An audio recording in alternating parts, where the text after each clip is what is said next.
ವಿಪಕ್ಷಗಳಿಗೆ ಗುಮ್ಮನಂತೆ ಕಾಡ್ತಾ ಇರುವಂತಹ ಚುನಾವಣಾ ಆಯೋಗದ ಮತಪಟ್ಟಿಯ ವಿಶೇಷ ತೀವ್ರ ಪರಿಷ್ಕರಣೆ ಅರ್ಥಾತ್ ಎಸ್ಐಆರ್ ಇವತ್ತಿನಿಂದ ಕರ್ನಾಟಕದಲ್ಲೂ ಕೂಡ ಶುರುವಾಗಲಿದೆ. ಆದರೆ ಈ ಬಗ್ಗೆ ಎಚ್ಚರಿಕೆ ಹೆಜ್ಜೆ ಇಡ್ತಾ ಇರುವಂತಹ ರಾಜ್ಯ ಸರ್ಕಾರ ಮತದಾರರಲ್ಲಿ ಜಾಗೃತಿ ಮೂಡಿಸುವುದಕ್ಕೆ ಮುಂದಾಗಿದೆ.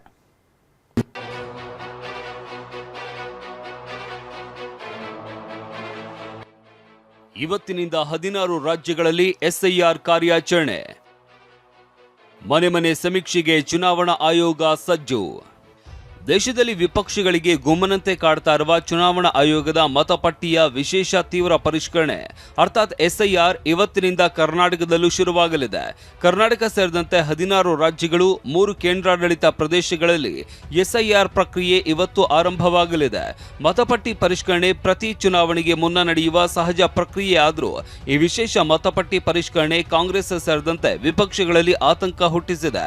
ಯಾಕಂದ್ರೆ ಎಲ್ಲೆಲ್ಲಿ ಎಸ್ಐಆರ್ ಪ್ರಕ್ರಿಯೆ ನಡೆದಿದೆಯೋ ಅಲ್ಲೆಲ್ಲ ಬಿಜೆಪಿಯೇ ಗೆದ್ದಿದೆ ಅಂತ ಇಂಡಿಯಾ ಮೈತ್ರಿಕೂಟ ಆರೋಪಿಸುತ್ತಾ ಬಂದಿದೆ.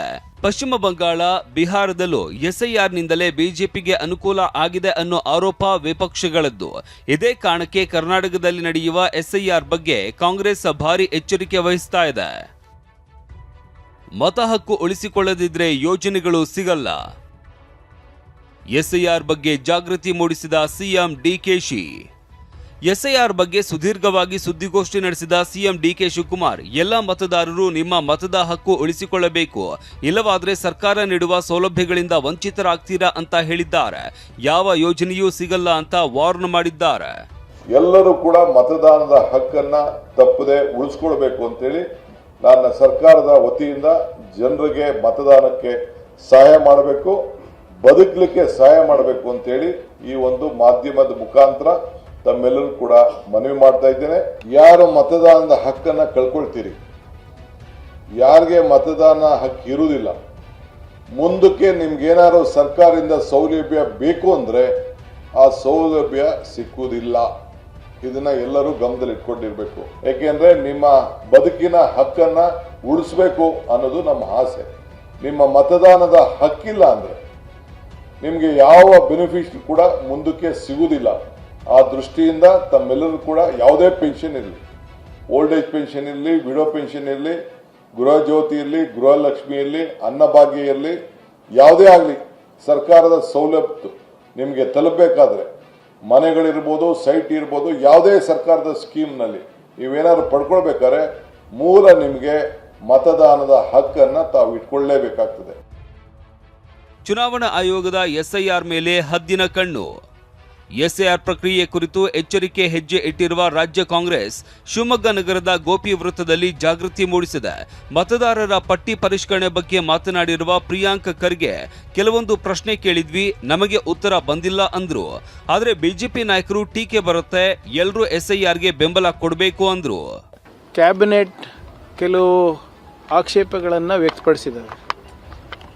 8 ಆಕ್ಷೇಪಣೆಗಳನ್ನು ನಾವು ಲಿಖಿತ ಮೂಲಕ ಚೀಫ್ ಎಲೆಕ್ಷನ್ ಕಮಿಷನರಿಗೆ ಕೂಡ ಹೋಗಿ ಸಬ್ಮಿಟ್ ಮಾಡಿದ್ದೇವೆ. ಆದರೆ ಇಲ್ಲಿವರೆಗೂ ಕೂಡ ಎಲೆಕ್ಷನ್ ಕಮಿಷನಿಂದ ಯಾವುದೇ ರೀತಿಯಾದಂಥ ನಮಗೆ ಮಾಹಿತಿಯನ್ನು ಅವ್ರು ನೀಡ್ತಾ ಇಲ್ಲ. ನನಗನ್ಸುತ್ತೆ ಎಲ್ಲ ರಾಜಕೀಯ ಪಕ್ಷದವರು ಕೂಡ ಈ ಮತದಾರರ ಪಟ್ಟಿಯ ಪರಿಷ್ಕರಣೆಯನ್ನು ಸ್ವಾಗತಿಸಬೇಕು. ಭಾರತೀಯರಿಗೆ ಮತವನ್ನು ಕೊಡುವಂಥ ವ್ಯವಸ್ಥೆಯನ್ನು ಊರ್ಜಿತಗೊಳಿಸುವುದಕ್ಕೆ ಎಲ್ಲರೂ ಒಟ್ಟಾಗಿ ಬೆಂಬಲ ಕೊಡಬೇಕು ಅಂತ ನನಗನ್ಸುತ್ತೆ.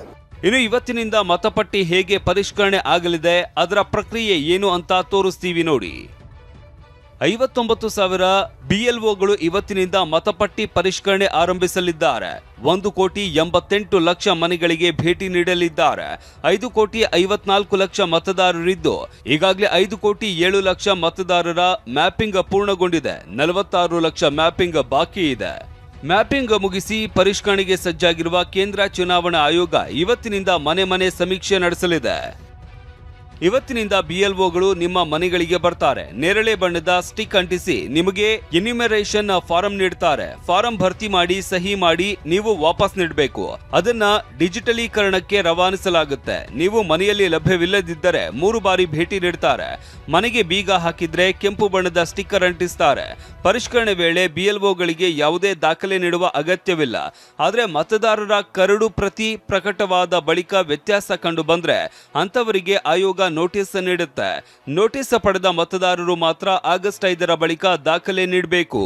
But as of now, till from 30th June to 29th July, kindly don't give any document to the BLO, and BLOs are instructed already not to collect any document for the sake of during the enumeration period. So the documents may be needed not from everybody, only for those who get notices after the draft roll. ಹಾಗಾದ್ರೆ ಯಾರನ್ನೆಲ್ಲ ಮತದಾರರ ಪಟ್ಟಿಯಿಂದ ತೆಗೆದು ಹಾಕಲಾಗುತ್ತೆ ಅಂತ ನೋಡೋದಾದ್ರೆ, ಪ್ರಸ್ತುತ ವಿಳಾಸದಲ್ಲಿ ಇರದೆ ವಲಸೆ ಹೋಗಿದ್ದವರಿಗೆ ಮತ್ತು ಮೃತಪಟ್ಟವರ ಹೆಸರು ಮತದಾರರ ಪಟ್ಟಿಯಲ್ಲಿ ಇದ್ದರೆ ಅಂತವರ ಹೆಸರನ್ನ ಡಿಲೀಟ್ ಮಾಡಲಾಗುತ್ತೆ. ಒಂದಕ್ಕಿಂತ ಹೆಚ್ಚು ಬಾರಿ ನೋಂದಣಿಯಾಗಿದ್ದರೂ ಹೆಸರನ್ನ ಕೈಬಿಡಲಾಗುತ್ತೆ. ಪ್ರೊಜೆನಿ ಮ್ಯಾಪಿಂಗ್ ಅಂದ್ರೆ ಮತದಾರನ ವಂಶಾವಳಿ ಜೋಡಣೆಯಾಗದಿದ್ದರೆ ಅಂತವರ ಹೆಸರನ್ನ ತೆಗೆದು ಹಾಕಲಾಗುತ್ತೆ. ಒಟ್ಟಾರೆ ರಾಜ್ಯದಲ್ಲಿ ಇವತ್ತಿನಿಂದ SIR ಅಭಿಯಾನ ಆರಂಭವಾಗಲಿದೆ. ಈ ನಡುವೆ ರಾಜಕೀಯ ಜಟಾಪಟಿಯೂ ಕಾವೇರುವ ಲಕ್ಷಣ ಕಾಣ್ತಿದೆ. ಅರುಣ್ ಕುಮಾರ್, TV9 ಬೆಂಗಳೂರು.